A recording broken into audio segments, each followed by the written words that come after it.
Dear students, a very warm welcome to all of you in my today's lecture of business communication.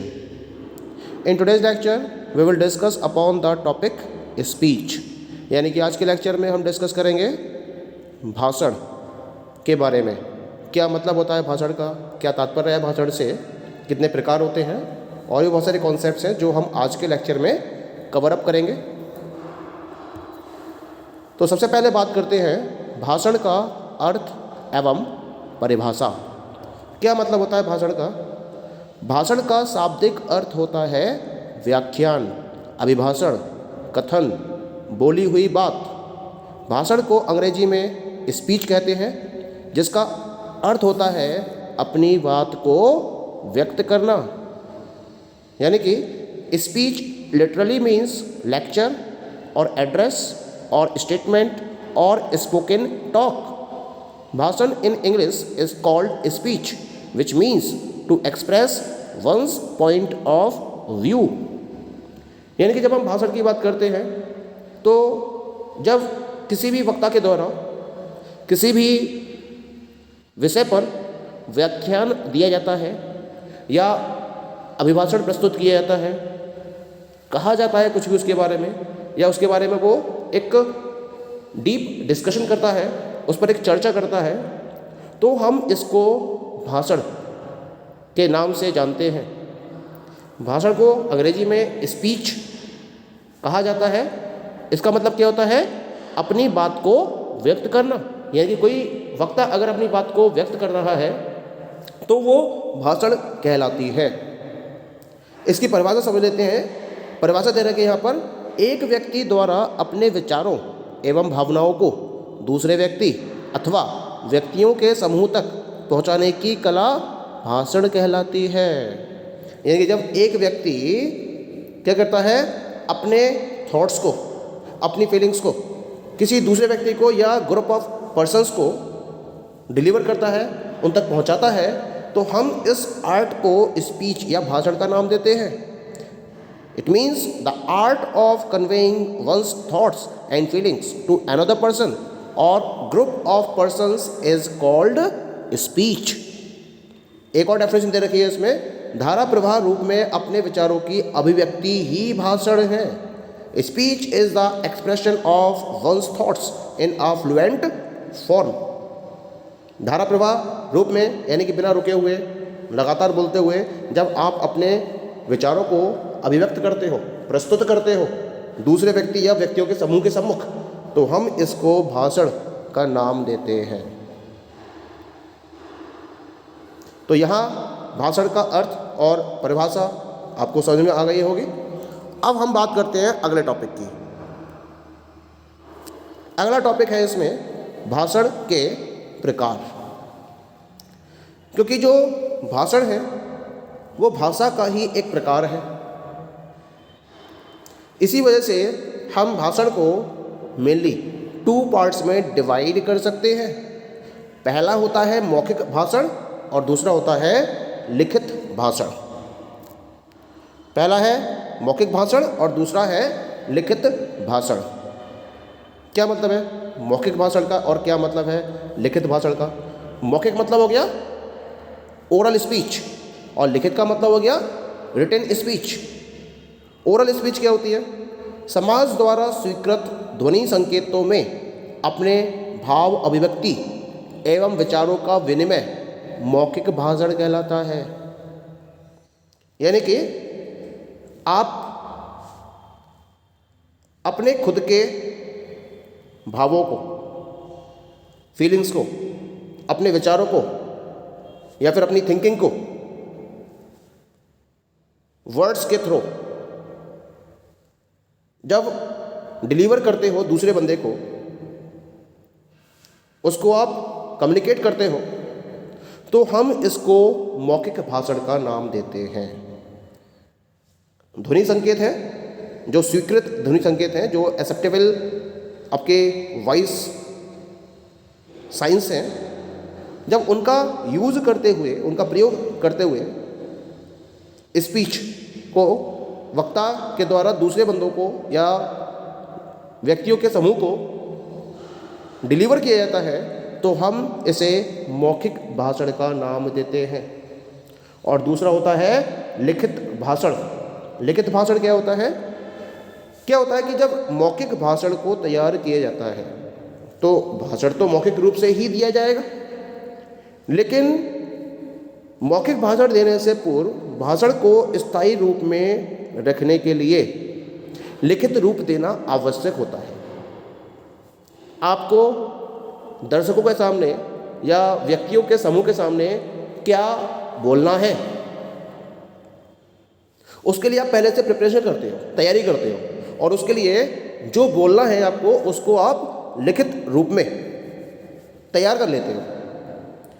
लिखित रूप में तैयार करने से क्या होता है, जो भाषण है उसका स्थायित्व बढ़ जाता है।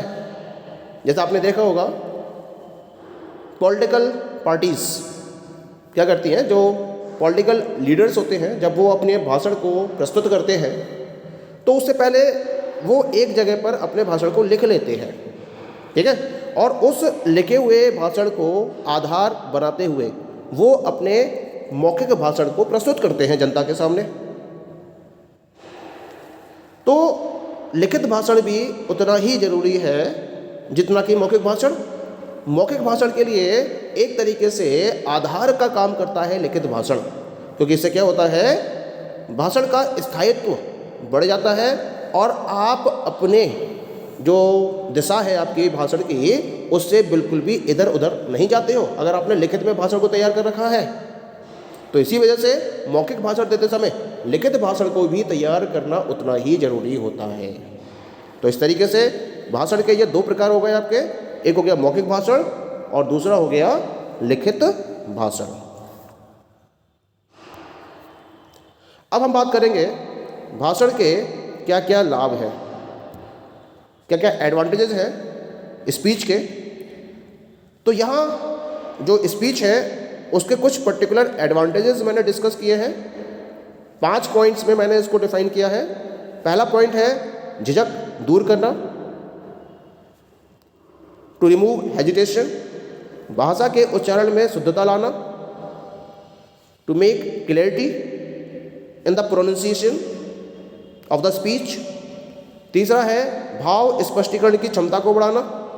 चौथा है व्यवहारिक कुशलता को बढ़ाना, और पांचवा है इसमें वाक शक्ति को बढ़ाना।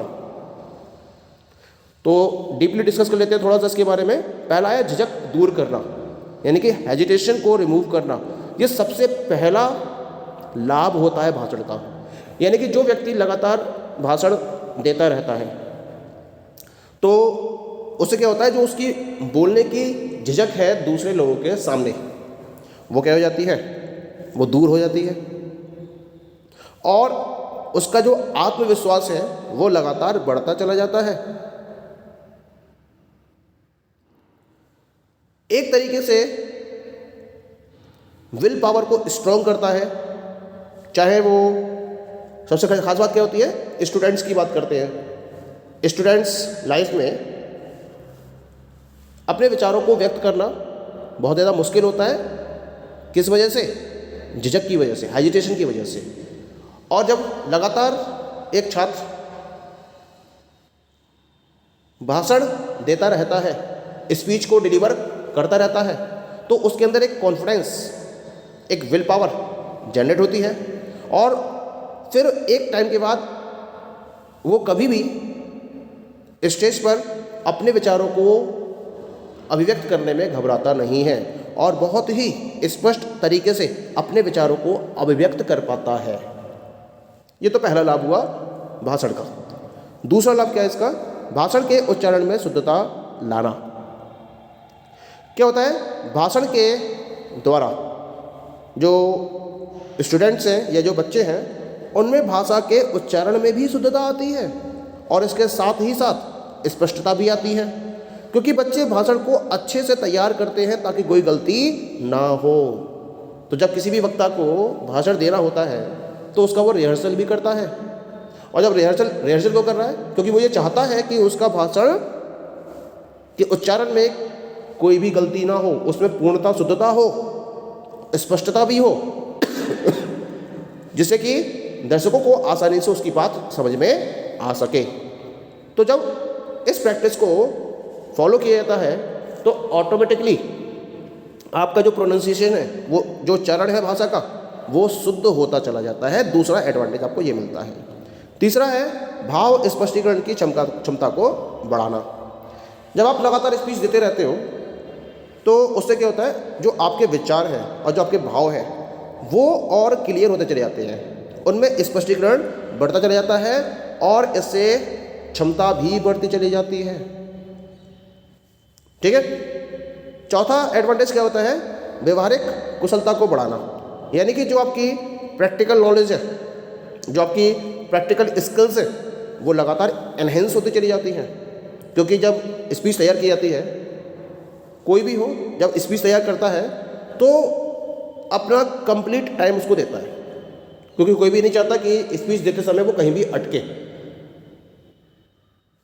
तो इसी वजह से पूरा समय देता है उसको तैयार करने में। और जब स्पीच डिलीवर की जाती है तो उसमें जिन पर्टिकुलर इंफॉर्मेशंस का यूज़ करना है उसको वो आत्मसात कर लेता है, उसको वो एक्सेप्ट कर लेता है। और आत्मसात करने से क्या होगा, उसका जो नॉलेज बेस है वो इम्प्रूव होगा और इससे उसकी जो व्यवहारिक कुशलता है वो भी बढ़नी शुरू हो जाती है। ठीक है। अगला लाभ क्या होता है भाषण का, वाक शक्ति को बढ़ाना। वाक शक्ति मतलब बोलने की शक्ति, जो स्पीकिंग पावर है वो लगातार बढ़ती चली जाती है। जैसे कुछ लोग होते हैं बोलने में बहुत हेजिटेट करते हैं, ठीक है, तो जब वो लगातार स्पीच देते रहते हैं तो स्पीच देने से फ़ायदा क्या होता है, उनकी बोलने की शक्ति लगातार बढ़ती चली जाती है। जो उनकी स्पीकिंग पावर है उसमें लगातार एनहेंसमेंट होना शुरू हो जाता है, क्योंकि स्पीच आपको बोलने की स्वतंत्रता प्रदान करती है। और जब आपको फ्रीडम होती है बोलने की तो कहीं ना कहीं उसका फ़र्क आपकी वाक शक्ति पर पड़ता है, आपकी स्पीकिंग पावर पर पड़ता है और आपकी स्पीकिंग पावर लगातार इम्प्रूव होती चली जाती है। ओके, तो ये हो गए भाषण के मुख्य लाभ। अब हम बात करेंगे भाषण के कुछ नियमों के बारे में। एक अच्छा भाषण देने के लिए कुछ बातों पर ध्यान देना बहुत आवश्यक है। क्या क्या है वो बातें, वो हम समझ लेते हैं। जब आप मंच पर जाएं और बोलें तो बोलने से पहले जो बोलने वाला विषय है उस पर आप भली तरीके से या भली प्रकार विचार कर लीजिए। पहले उसके रिगार्डिंग आपके पास पूरी इन्फॉर्मेशन होनी चाहिए, नहीं होगी तो कहीं ना कहीं आप अटक जाएंगे और गलती कर जाएंगे। दूसरा है, भाषण को आपको लिखित रूप से भी तैयार करना बहुत ज़रूरी है। मौखिक रूप से तो भाषण दिया जाएगा, लेकिन उससे पहले लिखित रूप से तैयारी कर लीजिए।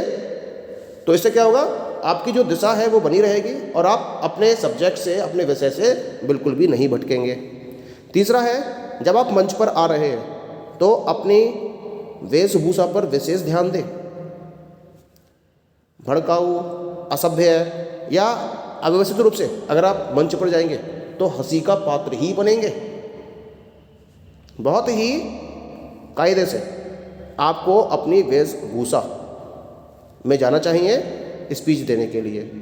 चौथा पॉइंट है इसके अंदर, जब आप भाषण आरंभ करने वाले हैं तो उससे पहले भाषण में जो भी उसके अध्यक्ष हैं, जो भी उसके अतिथि है, गेस्ट है या जो भी ऑडियंस है, उनको संबोधित करने की औपचारिकताएं निभाएं।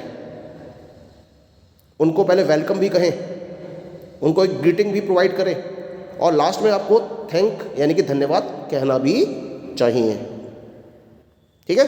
पांचवा नियम है इसके अंदर, जो आपकी भाषा है भाषण की, वो बहुत ही सरल, प्रभावशाली, सजीव और श्रोताओं के अनुरूप होनी चाहिए।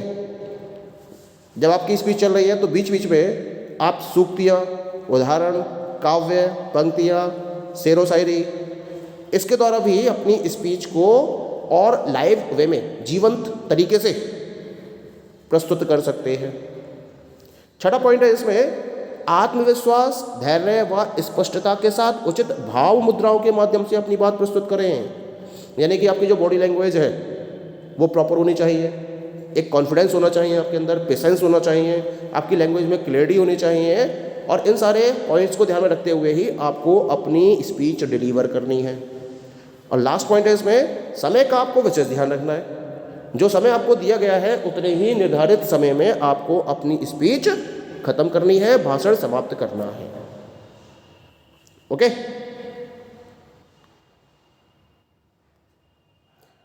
Thank you.